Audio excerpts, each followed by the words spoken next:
the 96, 97 period where we really weren't on the road. We were coming off the Three Snakes period, which starts to get pretty intensely surreal, if I'll say. I think,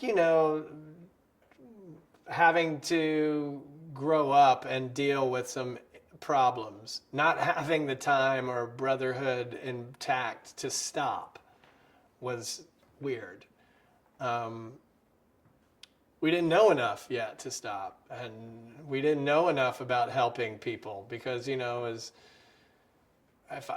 things I remember in terms of like the drugs and that sort of stuff is no matter what, I always knew where I was and what time it was. It's Tuesday and I'm in Des Moines, I don't know if everybody else could say that.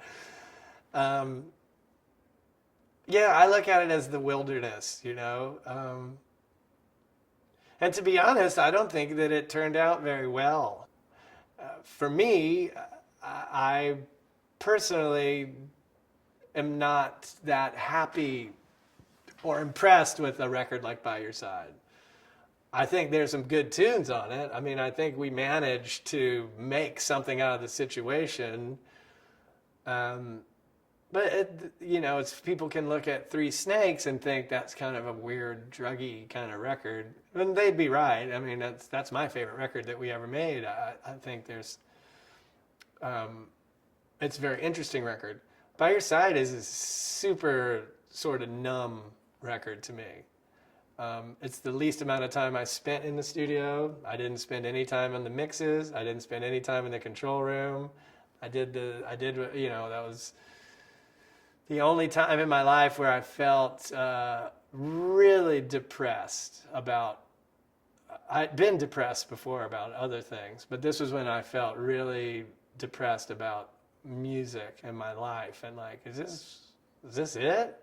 You know what I mean? Listening to these people and trying to make something out of, you know what I mean? Like, how did we get from this sort of, our utopian cocoon to this, where we're like sitting at a restaurant with people that's just bad karmically to eat food around? You know what I mean, man? So yeah, that would be the wilderness.